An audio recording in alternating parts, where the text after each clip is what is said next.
కరీంనగర్ జిల్లా అలుగునూర్ 8వ డివిజన్కు చెందిన బీఆర్ఎస్ కార్పొరేటర్ కాల్వ మల్లేశం తమ్ముడు ఇంద్రసేన ఇటీవల అకాల మరణం చెందగా ఆయన కుటుంబ సభ్యులను బీఆర్ఎస్ వర్కింగ్ ప్రెసిడెంట్ కేటీఆర్ పరామర్శించారు.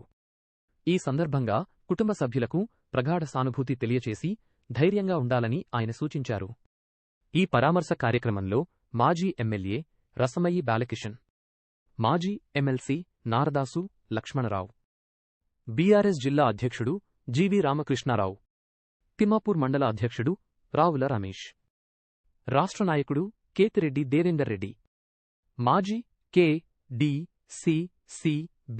డైరెక్టర్ సింగిరెడ్డి స్వామిరెడ్డి, రజక సంఘం రాష్ట్ర అధ్యక్షుడు పూసల సంపత్, డివిజన్ అధ్యక్షుడు సల్ల మహేందర్, అల్లు అర్జున్ ఫ్యాన్స్ అసోసియేషన్ రాష్ట్ర అధ్యక్షులు అంజీ యాదవ్, సిరిసిల్ల అంజయ్య, దాసం కమలాకర్, ఎర్రం అనంతరెడ్డి, బుర్ర చంద్రమౌళి, గట్టెపల్లి దీపక్, పరుశరాములు, పరాంకుశం చందు, ముత్తమల్ల నిఖిల్ తదితరులు పాల్గొన్నారు.